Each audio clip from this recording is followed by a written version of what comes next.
all gonna be mad because they think I was gonna live stream it. I think I even said it Sunday I wasn't live streaming this one.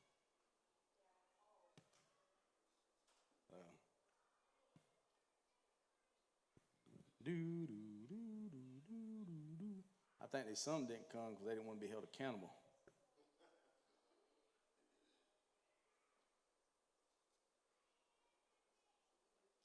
Where's all the young people when you talking about the good stuff?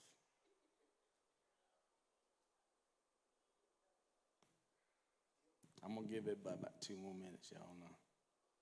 I'll start it up. Sir? Melvin, I told you many, many years ago. And Mary can get mad, and Dennis, and all y'all Cowboy fans. If y'all ever make it to the Super Bowl, I will pay $500 for the Super Bowl party. That's how confident I'm sure y'all ain't making it to the Super Bowl. I mean, y'all been saying that from the '80s. I mean, y'all been saying it about as long as everybody's saying the Lord's coming back next week.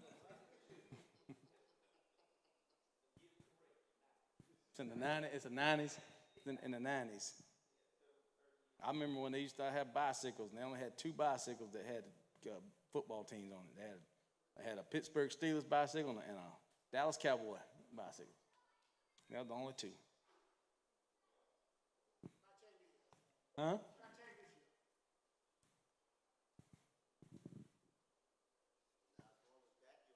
I don't trust none of that system either. I think it's all rigged. It's all about money. All right, guys, y'all ready? Are y'all as nervous as I am? Y'all ain't nervous at all because y'all ain't gonna get the hate mail. That's why. Oh man. Huh? Yeah, we're not streaming this one. So I'm really disappointed though because I really thought that there'd be more, and probably I should have pushed it more Sunday too, to sit there and end this thing. Um, so here we go. Let's see if there's some more coming in. Dimitri, you need to get in here, man. You gonna like this one?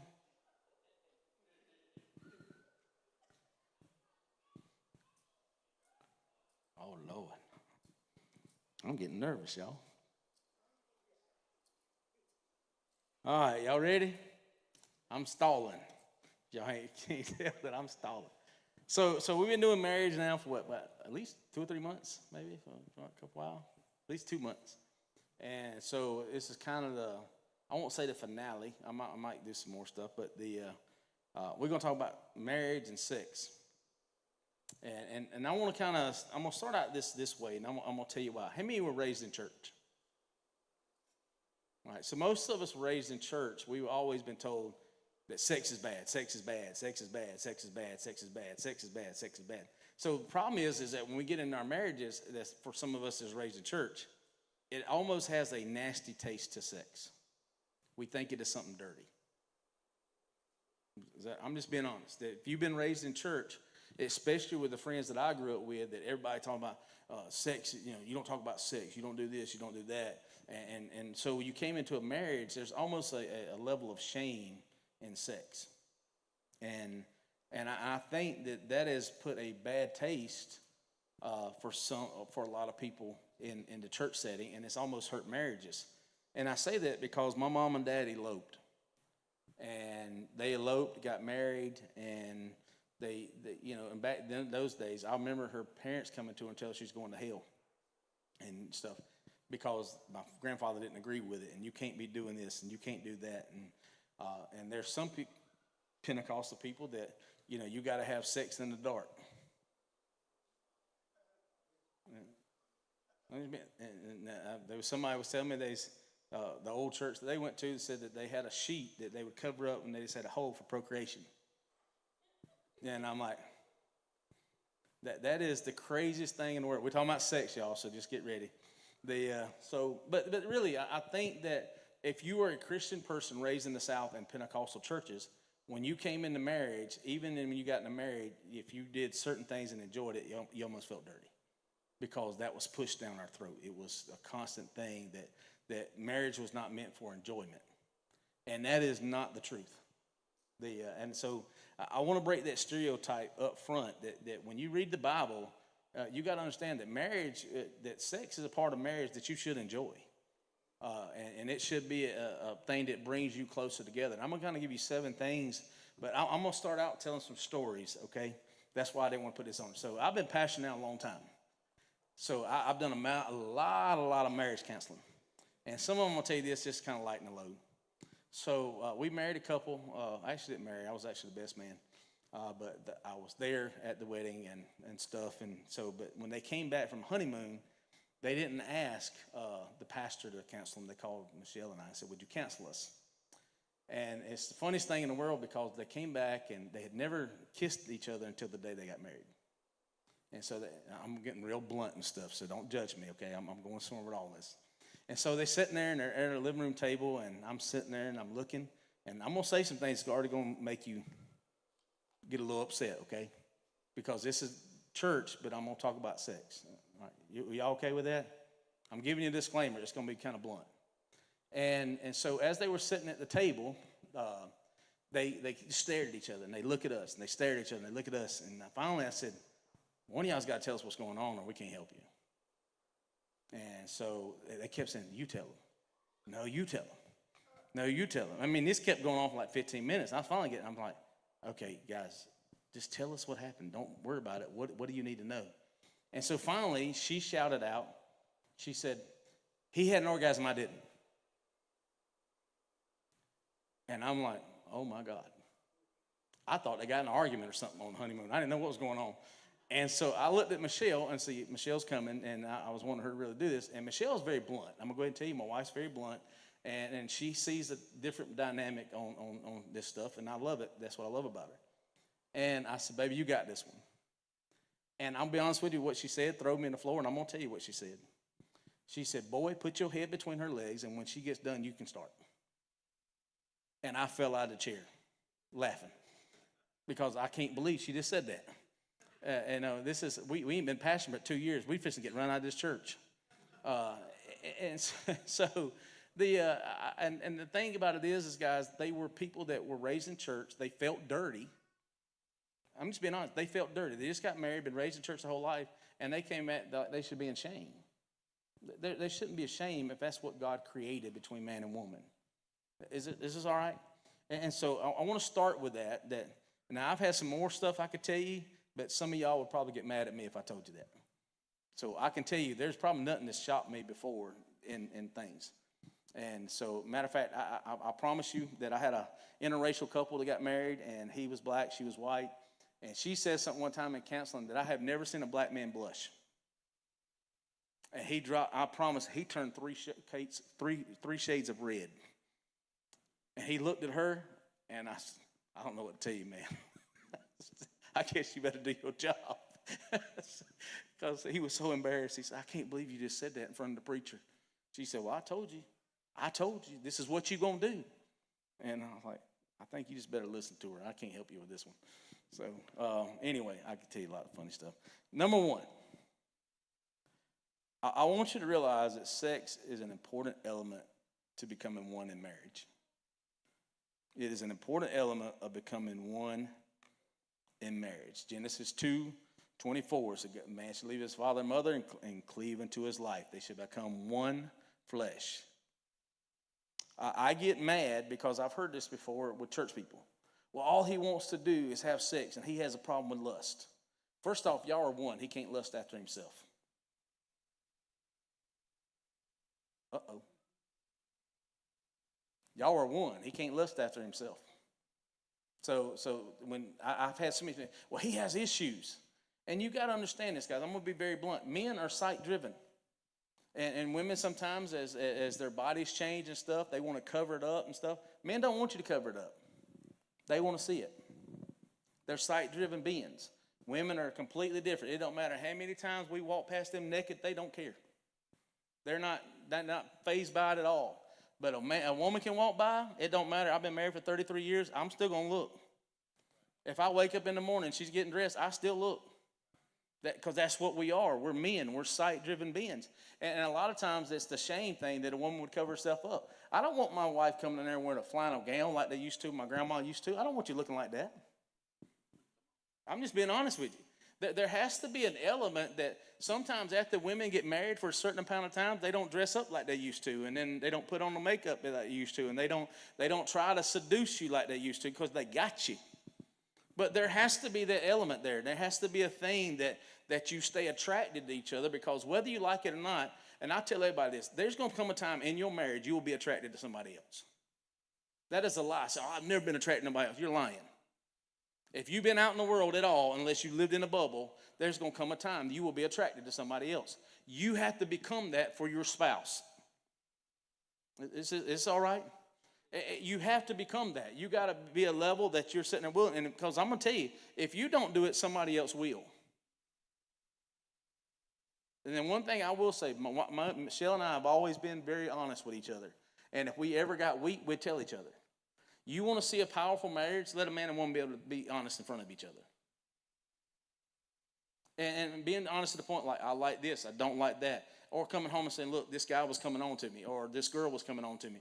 And we are very open about everything. And I'm going to tell you something. The devil has no power when you're open to it. It's when you hide stuff that becomes the battle. And so, like for me, and I'm just going to be very blunt with y'all, I was watching pornography when I was probably in the 5th or 6th grade. My daddy had it readily available in my house. My daddy had a different mindset on sex. My mama, who was a Christian woman, was different than my dad. A very different mentality. And so it was in my house, and it was available. And so for a lot of times what happens to young boys, their mindset of what a woman is based on what they've seen. Trust me, anything hidden with you will be openly manifested with your children. I'll say that one more time. Anything hidden, look, David had a problem, Solomon's got a bigger problem. David's got Bathsheba, Solomon's got 700 wives and 300 concubines. That's 1,000 women, if you ain't figured it out. All right, so there's a thing that you have to be very open and honest. And the best power that you have when you're in a wedding thing is for you to be able to be honest with each other. Michelle knows my every weakness, so guess who my best accountability is? Her. But you can't get mad at it. Listen, this is husband or wife. You can't get mad when the other one says, listen, this is what I'm attracted to, or this is what I like, or this is what happened, because that's the point. You want them to be honest. If your husband comes to you and says, I'm struggling, you've got to be honest. And guess what? You can become whatever you need to be. I mean, I don't care if you got to buy 4 wigs and 10,000 outfits.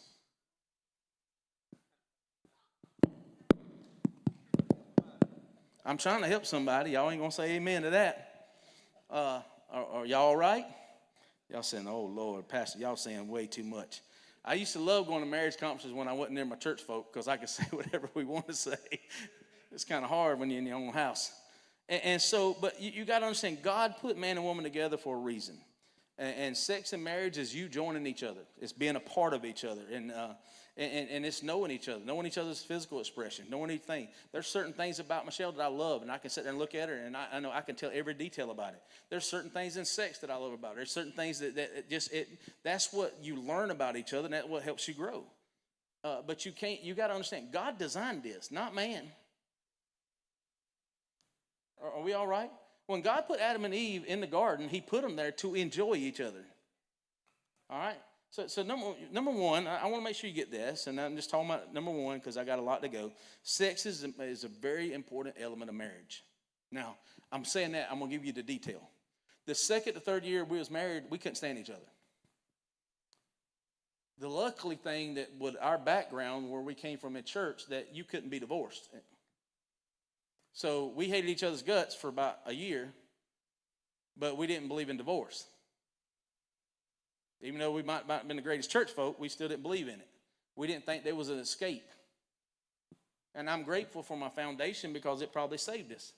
But this is the craziest thing. We knew enough that we probably had more sex during that time period than any other part. It kept us connected. I'm just being honest. It kept you connected. I don't care who you are as man and wife. You can't separate that. Even Paul talks about it. I'm going to go there in a little bit. But so it's a major part of marriage. And I'm going to tell you, when people tell me, so we don't do that anymore, then there's something wrong with your marriage. If you tell me you don't do that no more, there's something wrong with your marriage. Because that tells me you have no affection towards your spouse. Oh, you ain't amen that one. I'm going to turn around and do 4 circles. If you're not having that in your house, there's no affection. There's something wrong. Because there needs to be some kind of affection that you want to be that close to each other. That's why he put Adam and Eve together, for they could be together. All right, is that okay? Number 2, sex and marriage should not, should not. Sex and marriage should be a place of openness and not a place of shame. Should be a place of openness and not a place of shame. I'm going to say that 2 more times. It should be a place of openness and not a place of shame. Women, don't cover it up. He wants to see it, no matter how bad you think it looks. You need to be able to be open with each other, okay? Listen, the Bible says it this way in Genesis chapter 2, verse 25. Adam and his wife were both naked, and they felt no shame. None. Matter of fact, I will tell y'all now, you can be my church folk, I don't care. If my gate is shut at the end of my driveway, you do not want to come down my driveway. We're probably naked in the pool. Our kids even know it. That's our thing. That gate's locked, there's a reason it's locked. That's the only reason I put the gate at the end of the driveway. I ain't worried about nobody coming down there, I'll shoot them. Ain't nothing behind me but cows and horses. I ain't worried about them. But the thing about it is, sex and marriage is the free expression of yourselves. It should not be a place of shame. And I'm telling you, there's certain elements of church, especially traditional church, legalistic church, that they teach that's not shameful. That's wrong. And so we've said this for years, that the marriage bed is undefiled. The scripture says that. It's undefiled. That's between you and your wife. If y'all like certain things, you got certain kinks, that's your thing. It doesn't matter. It ain't everybody else's business. Is this all right? And so Michelle has always said this, and this would make some people mad, but it is the truth. And she said it for years, and some people have copied it, but she had it first, I promise you. What every man wants, we want a saint in public, and we want a whore in that bedroom. You can write that down. Yeah, we want you to look holy and godly out here, but when that door closes, don't go in there. I don't want to pray with you right then. I'm just being honest. I know God's is there, and I know He's a part of it. I know He's a part of our marriage, but I kind of sometimes want to think, Lord, I don't want the Lord to see me doing that stuff. I'm just being honest with you. That's just me. So, but that is a major part of who you are. It's a part of your marriage, and it should not be a thing of shame. If y'all both enjoy it, and find out what each other likes. That's a part of being married. That's the fun stuff. I mean, even now we find out things that's different that she likes and I like and different things. You know why? Because we have good communication about it, and we think it's funny. Are y'all all right? And so, but it should be a thing of enjoyment and not a thing that it's a duty. And there's a lot of people that get in marriage, and it's like a woman thinks it's a chore. If I feel like it's going to be a chore to you, and I got to do all this stuff to be a chore, I don't want to do it. If it ain't a thing that, look, if you're not as intrigued about it, let me say it this way. If you don't have enthusiasm for the task, I just assume not deal with you. Because I have enthusiasm for the task. Guess what? I'm in love with you. I want to spend some time with you. It ain't other women I want. It's you I want. And it should be mutual. We saying, Pastor, women is not, well, women can be. It's a thing of shame. It's a thing, well, I don't like my body no more. You got to get over that. You can say, man, I know how women are. Like I can say anything about Michelle. Baby, you look so beautiful. I don't like that right there on my knee. I'm like, really? I said, baby, nobody's saying that. Like, and every time I say something, I don't like this. I'm like, please stop doing that. Every time I compliment something, she'll find something that she finds wrong. We don't really see things wrong. Are y'all?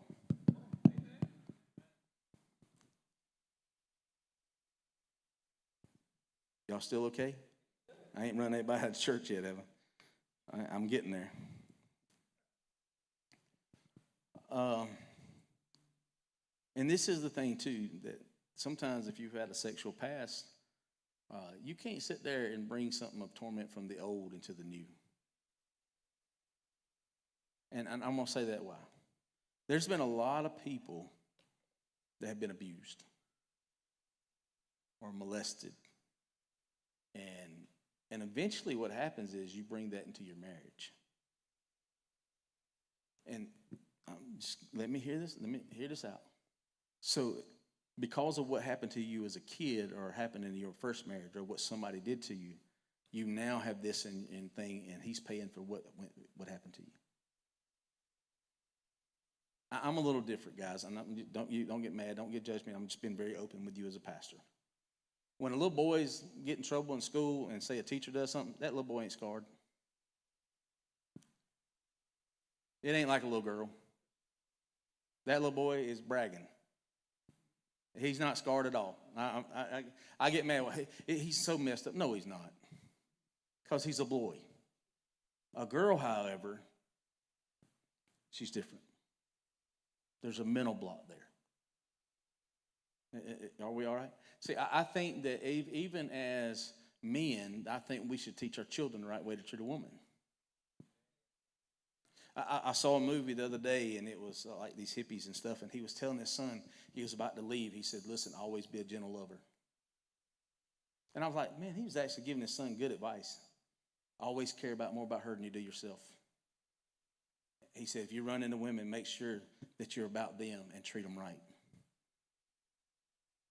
And there's a lot of truth to that, because we live in a time now that they're taught wrong. Is this all right? The TV is teaching your children. The internet is teaching your children. And you say, my children don't know nothing about that. Man, my kids tell me stuff. I'm like, I have to go look it up. They got abbreviations. I'm like, what's that mean? Come on, Dad, you know. No, I don't know. So, I mean, here I am Googling. There ain't no time I was jumped up on my phone just because I start Googling that stuff. Like, what does this mean? Like, I didn't know what thirsty meant. I know now. Look, some of y'all like looking at me now like, what does that mean? Y'all know what thirsty means? Baby, what's thirsty mean? It means you want some. So the boy said, that girl's thirsty. I'm like, what? What does that mean? I'm like, she's thirsty. You give her something to drink. They ain't talking about giving her something to drink. That ain't what she want. So I had to keep up with the lingo. I don't know it all. And so they got some things nowadays, it kind of scares you. Parties that they have and things that they do, it's different. But I want you to understand, you can't go into a marriage having shame. It shouldn't be nothing shameful between you and your husband, or your husband and wife. It is you. It's your house.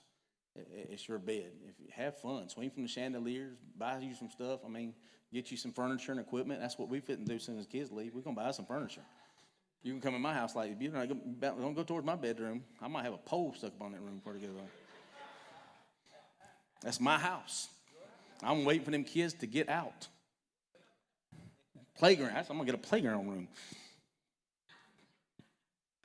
Number 3. I told y'all I was going to be raw with you. But you know what? I wish somebody would have told me this when I first got married. I wish somebody would have gave me instruction and said, hey, this is how it's supposed to be. Love your wife, care for your wife, do the things you're supposed to do.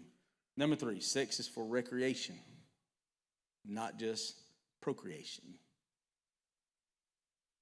Sex is for recreation and not just procreation. You saying I'm supposed to have fun? Absolutely. Listen, I'm at the point now, if I could go away every weekend, I would. Because the kids are still at the house. They look this last week, where y'all going? We're leaving. Why? Because we don't want to be here with you.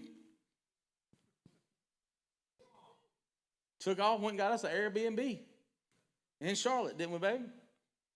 We gone. See y'all. That's just messed up. You'll survive. But listen, let me give you a few scriptures that's in the Bible. Did y'all know oral sex was in the Bible? Some of y'all have been reading, y'all know. Here goes on with Solomon. I said I will climb the palm tree, and I will take hold of its fruit. May your breasts be like clusters of grapes on the vine, and the fragrance of your breath like apples, and your mouth like the best wine. Are y'all still with me? And the young woman responded, let us go early to the vineyards. They ain't waiting. Let's go early to the vineyards to see if the vines have budded, if their blossoms have opened, and if the pomegranates are in bloom.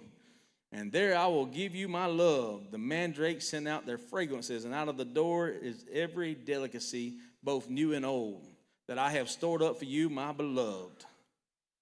Are we all right? Listen, these things she talked about tasting the sweet nectar of his apples. It's in the book. It's in the book. Boy, this is quiet church. Listen, what they're really doing is showing you a picture of desire for each other. There should be a level of desire for each other, because that's your husband and wife. Just like God longs, listen, the Bible said Jesus longs for his church. And he loves his church that way. You should long for each other. It should be I got mad at Michelle on the way home. You know why? Because I didn't get to see her. I asked her if I didn't. She went walking. So I didn't want to talk to her. She said, what's wrong with you? I said, I didn't get to spend no time with you. I said, I'm glad you want to spend some time with me. What, you said you just left. I'm like, yeah, okay. I'm going to church, and then I got to go to work, and I got to go pick up some parts at Rob Morris's place. Well, you didn't tell me all that. I just want to spend some time with my wife. I knew the kids wasn't there. Listen, God created sex for your pleasure and enjoyment in marriage. You got to get that. He created it for you. This is the thing. He created it for you. I don't like it that the devil says this has to be bad. It has to stay between you and her. Is this all right? But what y'all want to do in y'all's bedroom, it's up to y'all. Are we okay? And don't think that it's a shameful thing. And I think that's the thing that kills me with church. You know why? I'm going to tell you why. When I was studying for this, and I said, okay, I started looking, because I always do this. I look for scriptures, look for things. And I started looking, and when I was studying for this part, and I stopped. I'm going to tell you why I stopped. I was going to do this 3 weeks ago. Because everything I pulled up, they talked about sexual immorality. All it talked about was dogging people out. Listen, we know that's a sin. But show me where it's good for marriage. Are we all right? And so everything I pulled up from a Christian perspective was telling me about the sinful side of it. But they never said how good it was for marriage. I'm serious. There was 3 times more stuff, and I probably say 3 times. I'm being conservative. I would probably say there's 4 times more stuff to tell you everything was sin and sex. But I was sitting there trying to figure out, how do I help people in marriage? How do I help people in marriage? Help people in marriage. And there was no information hardly out there. I had to go dig for it. I had to go look for it, which is really hard because normally you can get on Google and find stuff easy. Could not find it. You know why? Because people are scared to talk about it. It's a plague, because if you start talking about that inside of church settings, people get upset. And I promise you right now, if I was to do this in some other churches, there's people been there walked out the door. From the opening statement, they would have left. Why? Because they don't want to talk about it. This is the problem. When you don't want to talk about it, marriages are still struggling. And people don't know how to deal with it. And they don't know how to say this is enjoyment. They don't know. Listen, I've got people to come up to me and say, look, man, my wife and I ain't had sex in 5 years. I've had people come up to me and said, man, we don't really do that anymore. Or that we've never really done that a lot. I don't understand that. I'm just being honest. I don't understand that. Because what has kept us so close for 33 years that's a major part of our life. And we enjoy it, and we enjoy each other. Are we all right? I mean, it's cool with me if I did it every day. Are we here? Listen, I'll be honest with you. I was the kid in college that said it's better to marry than to burn. because I knew I wasn't going to make it. I had to get married. Y'all can say what you want. I know Mike. I told you the story. I said I was going to get it. I didn't care what I had to do. I'd say, will you marry me to get it? And I got it. I'm still getting it. Number 4. Your objective should be to please your spouse, not just to please yourself.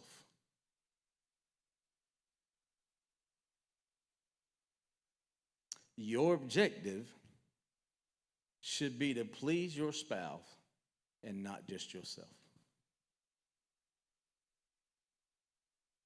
I could really go deep into that.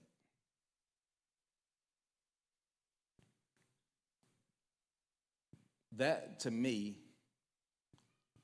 is seeing her happy makes me happy. I'll just say it that way. I'm being for real. And to me, if you're sitting there looking at that as a chore, you don't care about the other person. You're caring about yourself. Well, I'm just not in the mood. Well, get over it. Sometimes it has to be a sacrifice. If you tell me every day you're not in the mood, then I got a problem. Either you got a problem with me. Listen, this is the thing, guys. The divorce rate is so high, and then we start getting in church people, and they start talking about it and stuff, and they saying, well, we don't really have sex. Listen, I had somebody told me, I'm going to be very open. I've had people come to me that says, listen, I ain't having sex with my husband because I caught him watching porn. That's about stupid, and it's not biblical.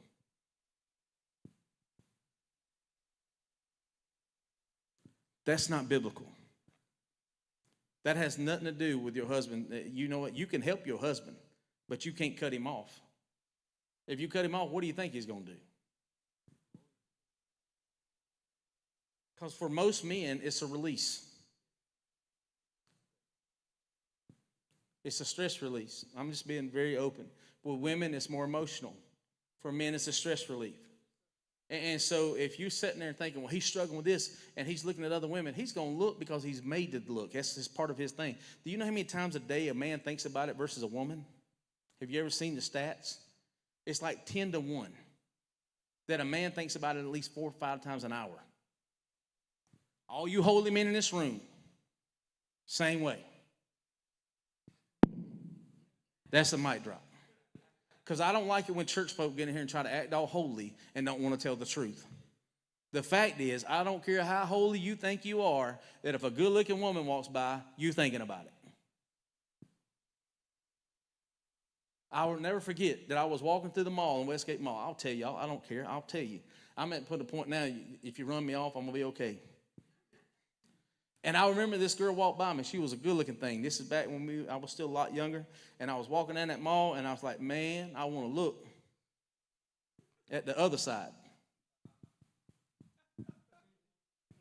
And I was walking through the mall, and I said, I want to look. And I was going to tie my shoe, do the cough. You know, men always we got this thing we do. And then I was sitting there thinking, I know somebody from church is going to look at me. I know somebody at church is watching. I talk to myself like that. And then about that time, I was going to turn around. I kept watching. I ain't going to look. Somebody go, hey, Pastor Mike. I'm like, oh, thank you, Jesus. I didn't look. But listen, that's men. Think about it constantly. It triggers. Listen, a man can see something that he saw as 15 years old and can still remember it. Women forget that stuff. They don't care because you're not sight-driven. You can remember emotional moments, but men remember by sight. They're moved by sight. That's why that's so powerful for them, that if they just see it, it's powerful to them. Are we all right? I'm being really honest. Men are driven by that. And when a woman doesn't care to entice her husband, there's something wrong. You don't think the world's going to do it? And people, listen, this is what kills me with church folk, and I'm being very, very honest, because I can't stand the religiosity of people, and they think that they self-judge everybody. If you don't sit there and look good for your husband, somebody else will. Because I'm sorry, he's not wanting to look at something. When I grew up, they couldn't wear makeup, they couldn't cut their hair, they had to wear dresses, they couldn't wear pants at all. They dressed like they were dead. And I'm gonna be honest, I still have a problem because I see these Pentecostal type people walking around, and the women have got on dresses and tights, and a man's walking around with shorts and a t-shirt on. Or you get to a church event, and he's got his t-shirt off, they're out there playing volleyball, but all the women are dressed like they come out of the pilgrim stage. That's wrong. And then we're talking about, and listen, I'm sorry, but if you have a problem that bad, then you need to get delivered anyway. But I want my wife to look good for me. When we go out of town, she has a different set of clothes because she's dressing for me. Because you know why? I know church folk gonna judge everything. Y'all are quiet in here. I want her to look good for me. I buy her clothes. She will tell you that. I buy her clothes, I buy her outfits, I buy her lingerie. You know why? Because that's why I want her to look good for me. My mother-in-law took me out, and this is what I love about my mother-in-law. She took me shopping before we got married. And I was like, little old gray-headed teacher. She takes me to a lingerie store like Victoria's Secret. And she said, you like this? You like this? And I said, yeah, no. And she finally let me, she said, boy, you don't want to use your imagination, do you? No. I want to see it. And she started laughing. I'm like, no, this ain't a joke. There's something about it that in a house, don't be scared to entice each other. Don't be scared. Listen, and I'm going to be honest, and I'm being very open with this. Part of me losing weight wasn't just for me. It was for her. Because I looked at the mirror and said, man, I wouldn't be attracted to that either. And you say, man, that's mean. No, I was being honest. Here she is looking like a knockout at her age, and I'm sitting over there and overweight, out of shape, can't breathe, and then all of a sudden you're walking around, again, everybody's saying, that boy must have some money. Because there ain't no way in the world he got her. That's what I'd have been thinking. When you see a good-looking woman with an ugly guy, you're thinking, he's got some money. I just had him fooled. I got her young when I looked good. No, I'm just kidding.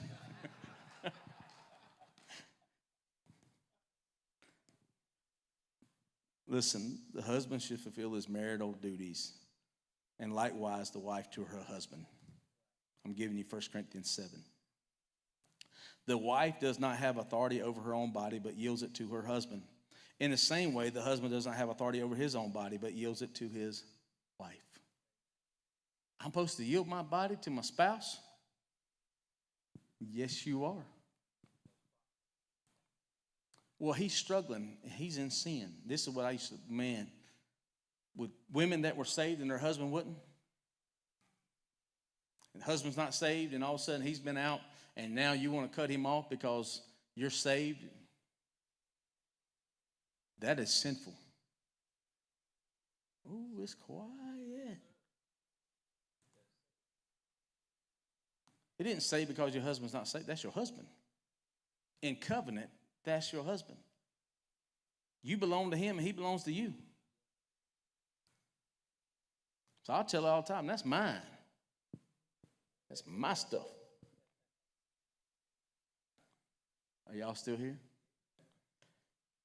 Listen, although sex can give you pleasure, you got to understand it's not just for your pleasure alone. It is for both of you.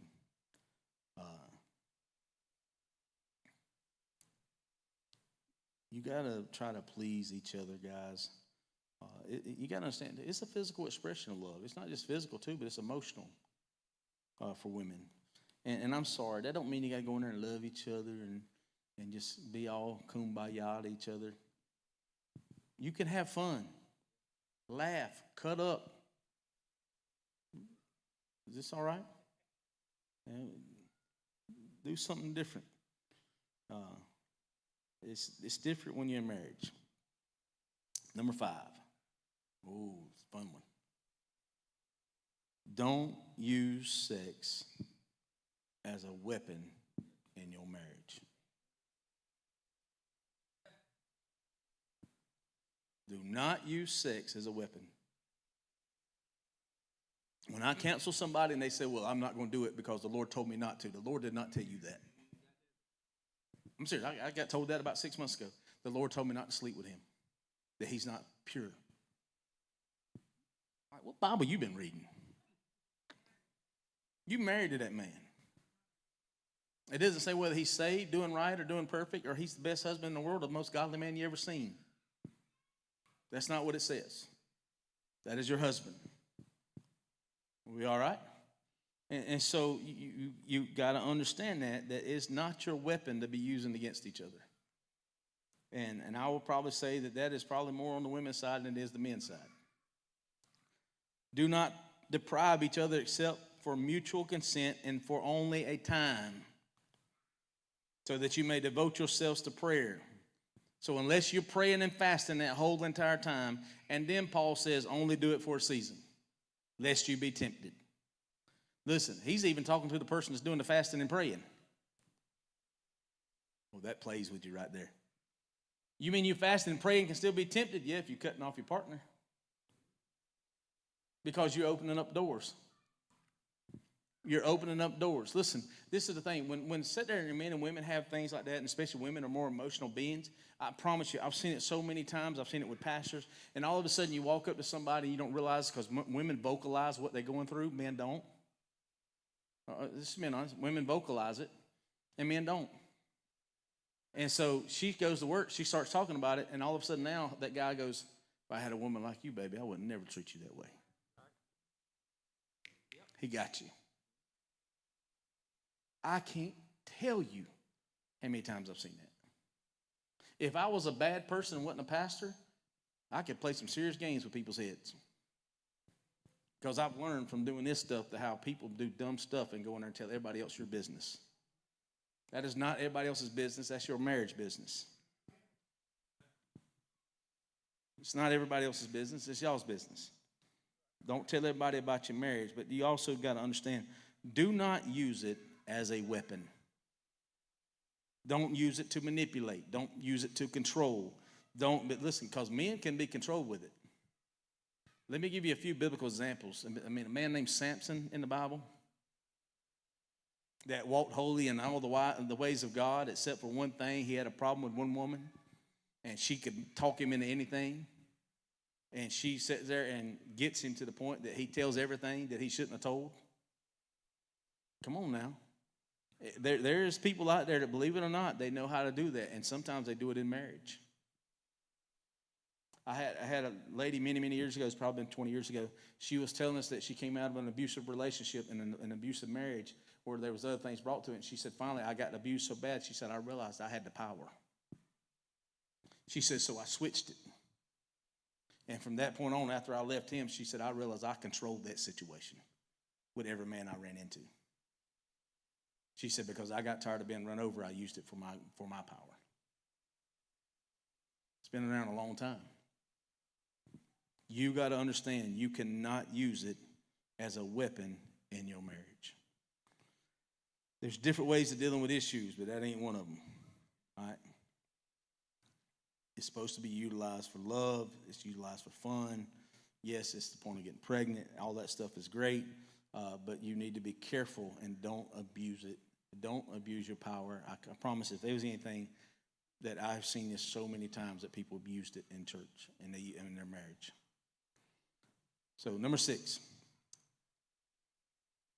what happens outside the bedroom will have the greatest impact on what happens inside the bedroom. Ooh, that's a good one. Ephesians 5:21 said it this way, submit yourselves to one another. Submit yourselves to one another. That didn't happen when you got in the bedroom. That happens outside the bedroom. And when you start submitting, things begins to change. It's what you do in every room of the house and not that one room of the house. Is that okay? Because sometimes listen, I know sometimes people are working, you're tired, especially if both people are working, but you have to set aside time. You have to make that time for each other because you know what? That's what keeps you close. and you're saying that ain't what does it for us, then somebody in that relationship's lying. Because I don't believe that. Are y'all here? I have never seen a man that got to his honeymoon and said, I didn't want to go on my honeymoon.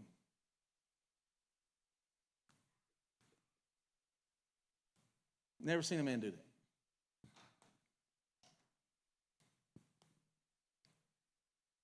Make sure, I'm going to give you a few things. Got this A, B, C, D down through there.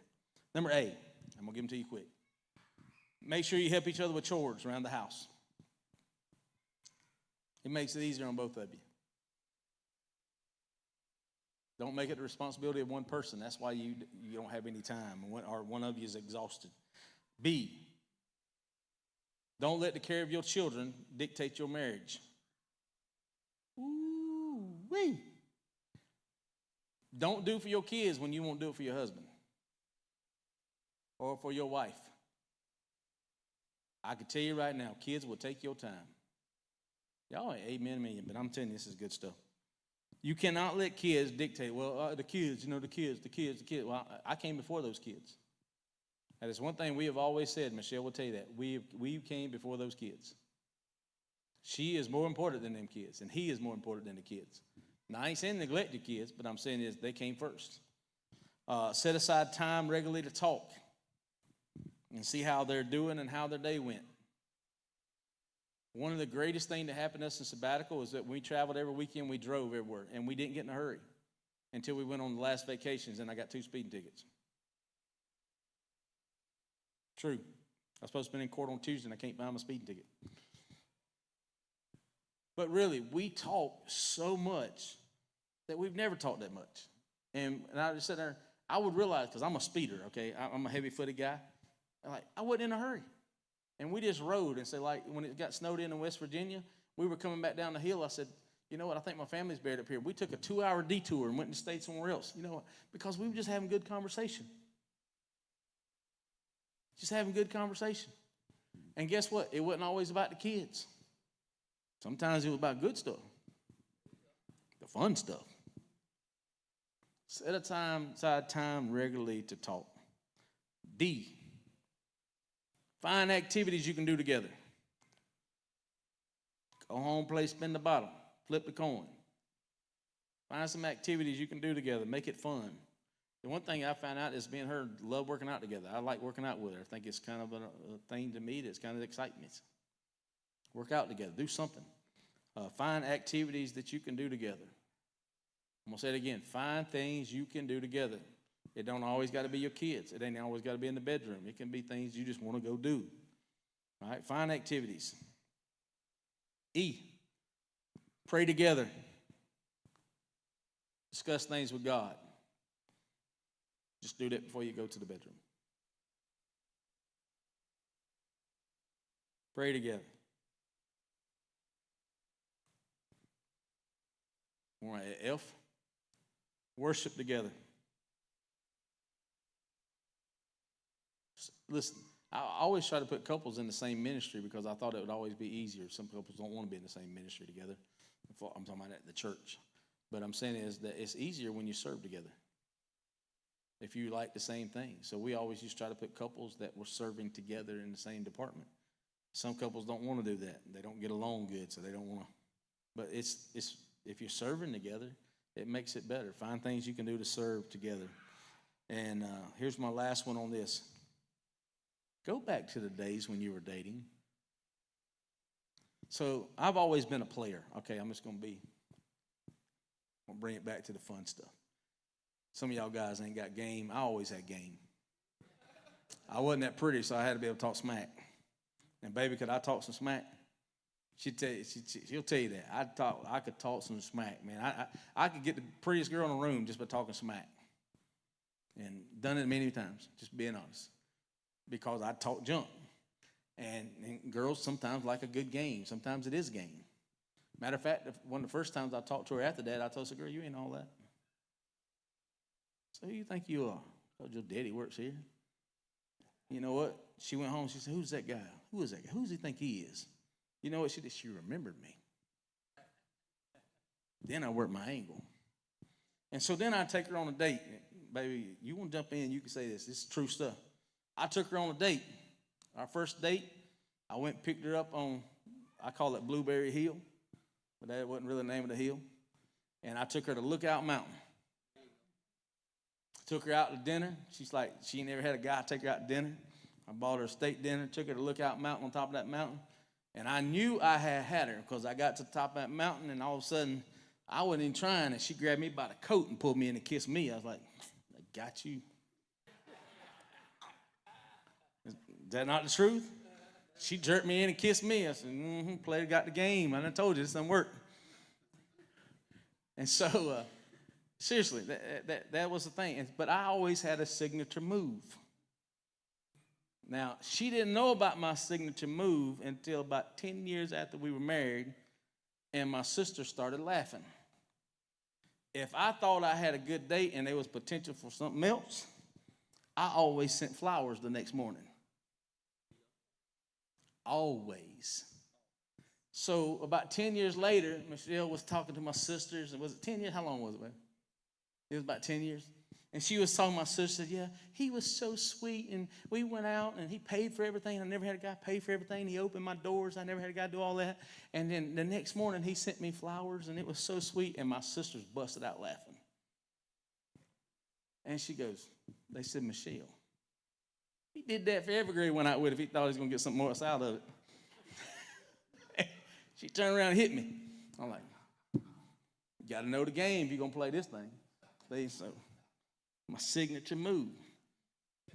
If it was a bad date or your breath stank, you wasn't getting them flowers next morning. I tell you that. I'll never forget. I went to that one girl. She was so hot, and man, she went to kiss me, and I thought, whoo, Lord Jesus, I ain't doing that. That ain't gonna work.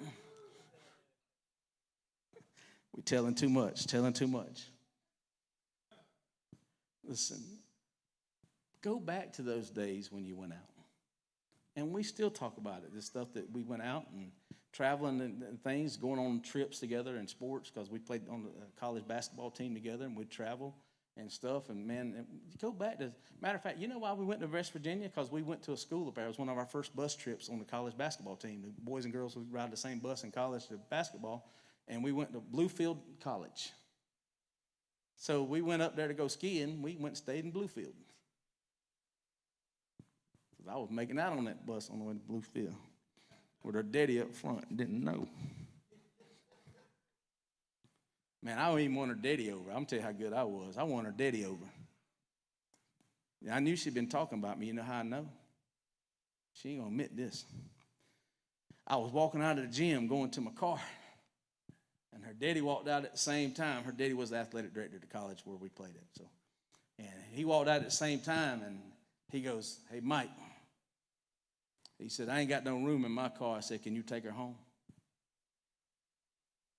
And she looked at me, and then you could see the look on her face like, I can't believe my dad just did that. I looked in his car. There ain't nothing in his car. I said, I got you, coach. I got it. I'll take her home. So I even won the daddy over, see?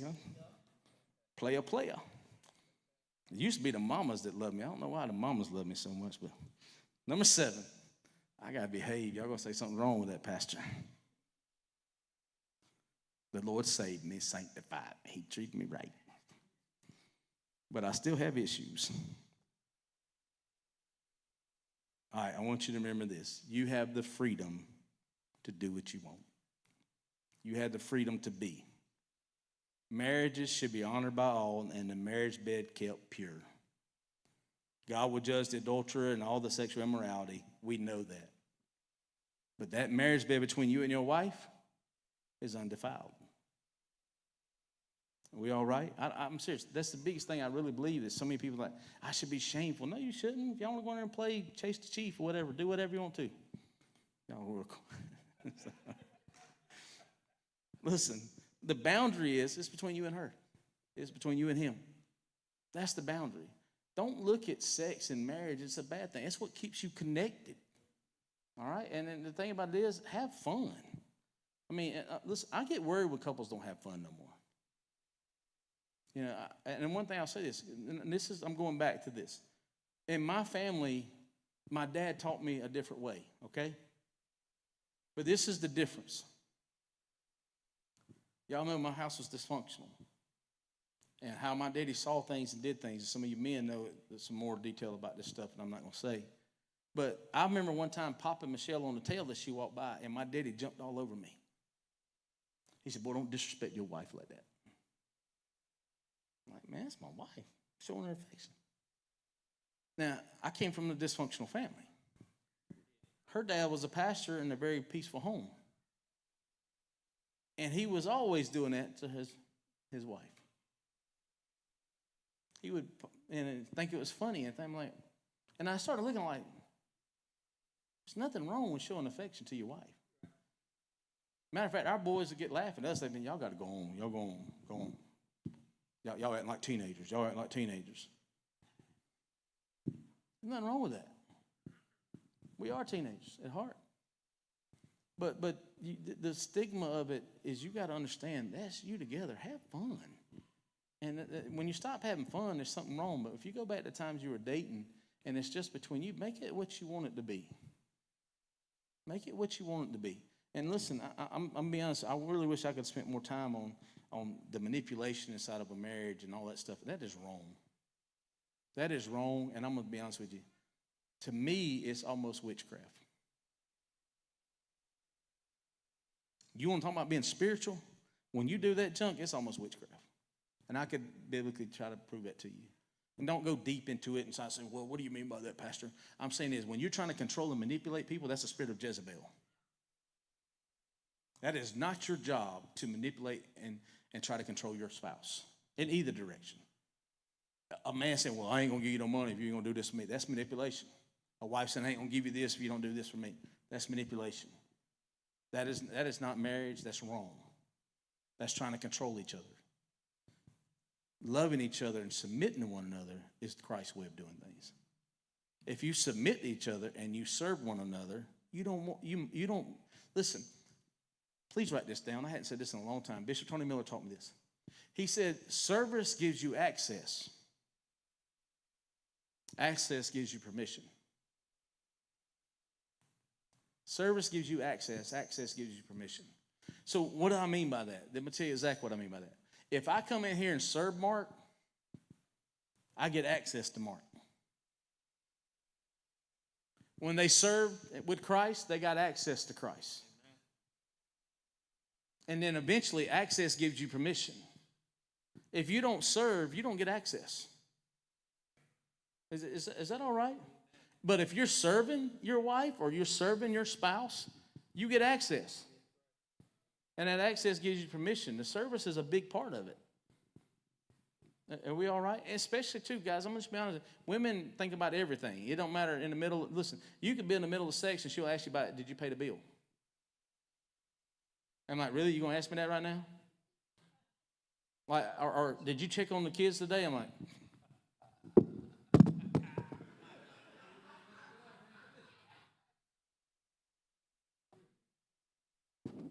I don't want to think about them kids. Listen, because I ain't lying to you. Like, women, they can stay on track. They can multitask. I don't want you thinking about that. If you think about that, you ain't focusing on me. I ain't joking. I'm being for real right now. I want your total devotion in this thing. And your mind's going all these other places instead of being devoted.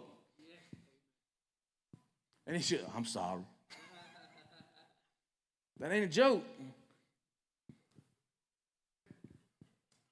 I've been serving you all day. I made your breakfast. Made your lunch. I cleaned up that dog poop that hit in the floor this morning. When you went there, because acting like he wasn't going to be in it, she walked in there this morning. Telling her. I'm asleep at 3:38. And she comes back in there and she goes, we keeping Matt's dog. I don't want the dog in the house, but she told him he could. Matt's my son in Michigan. And she goes, dog pooped in the kennel. I ain't going to go work out. You know what she just did? There's a reason she came in there and told me. I really want you to do it so I can go work out. You know, I'm getting older now. I know the riddle.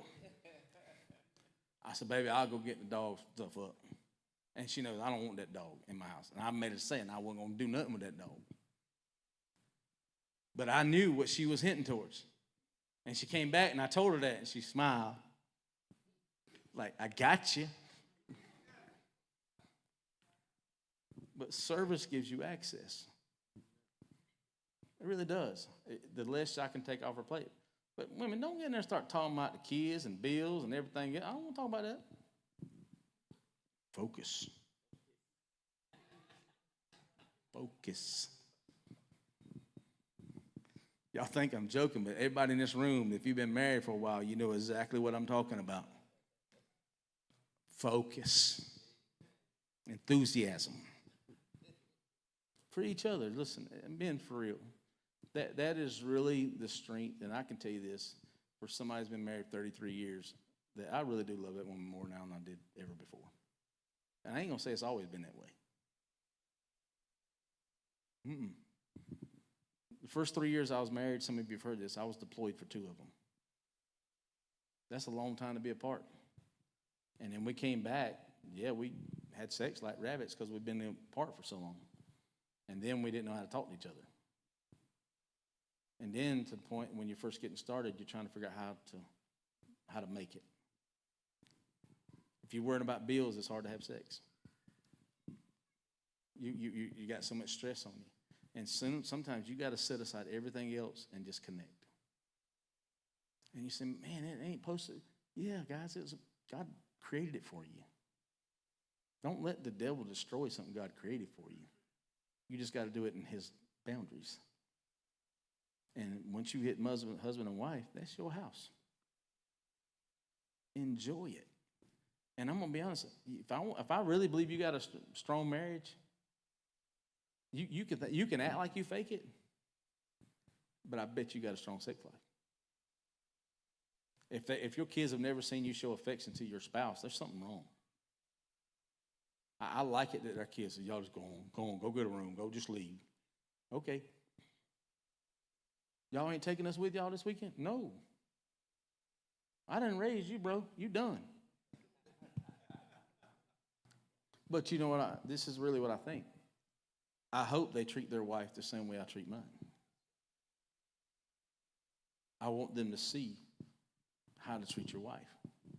And then there'll be an affection there. There's a thing there. But sex is a major part of marriage, guys. All this marriage stuff that I've given you and stuff, and I'm telling you the key things, and I really believe this, is being able to communicate. Don't be scared to say, hey, look, I had this kink. Pastor, you trying to tell me that? Yeah, everybody's got little kinks, guys. These little things you like, all right? But don't be afraid to say that and say, baby, I never knew. We should have told me that 20 years ago. It's called discovery. Are y'all still here? Am I boring you? And listen, you saying, man, you can't discover something years later? Yeah, you can. I discovered all kinds of stuff in the last 6 months. And I'm having fun. And plus, too, we've gotten older and stuff. And listen, getting in shape for each other and stuff, there's nothing wrong with that either. You saying, she don't care what I look like? Yes, she does. Because I guarantee you, he cares what you look like. There ain't a man in here looking straight at me. There ain't nobody looking to the side. They ain't looking left or right.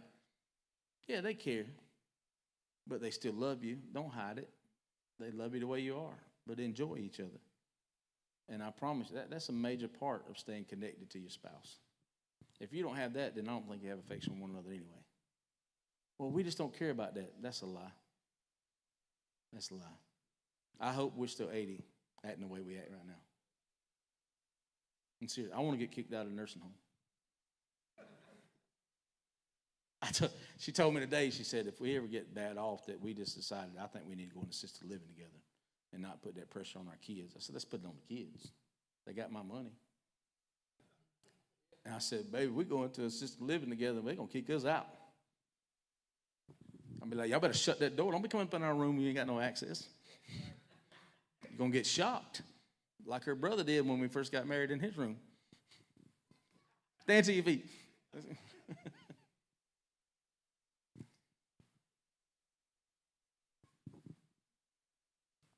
Is this all right? Y'all ain't gonna leave the church, are you? I wouldn't let them put this online because y'all know I'd got some hate mail. And listen, sometimes where the pulpit is silent, the church struggles. And I promise you, in the last few months, I've had so many phone calls, And the people, I mean, I'm not joking when I say this. My wife will tell you I'm telling you the truth. Like, don't go tell the preacher. That's embarrassing. He knows our stuff. Or, hey, one of us is struggling with this in our marriage, or he's struggling with porn or something. Guys, let me help you out. And I'm fixing to really mess with you. I know I'm telling you I'm closing. 86% of men struggle with porn in church. Look around this room. You can lie all day long, but it's a struggle.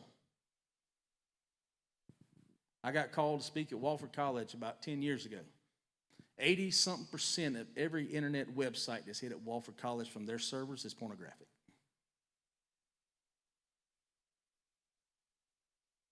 You got to talk to your spouse. It's just, guys, I'm just being honest with you, because men are sight-driven. And you got to help them. Don't judge him when he's being open to you. Love him because he is. It is not an insult that they don't think you're the beautifulest person in the world. He's a man. And that's the hard thing about it. And we really could spend 3 weeks on this just talking to women, because they don't understand how men are. Men and women are different beings. You are not the same. I don't care what the news says, that you can be whatever you want to be. No, you can't. Because a woman is still emotional. Men are driven by different things. Can I tell you a joke and you don't take it the wrong way and let you go home happy? I heard a comedian tell a joke today. Do you know, and listen, I don't believe in this, so I'm going to go ahead and tell you now before you get a disclaimer and everybody talks bad about it. But he said this, he said, the greatest amount of divorce is between lesbian couples. The highest divorce rate between lesbian couples. Do y'all know that? That's really true. I don't believe that they should be able to be married, but that is just the thing. It is. It's just the thing that happens. He said the second highest divorce is heterosexual couples, is man and woman, man and woman. He said, now you got to understand, there's two women involved in the first one, there's one woman involved in the second one. The lowest divorce rate is gay men. There's no women involved in that one. That is a true statistic. No, he just thought of it a whole different way than I did. He said, there's one thing that's not in that one. So, just a joke. It is a joke, people. A joke. Just want you to go home happy. All right. Lord,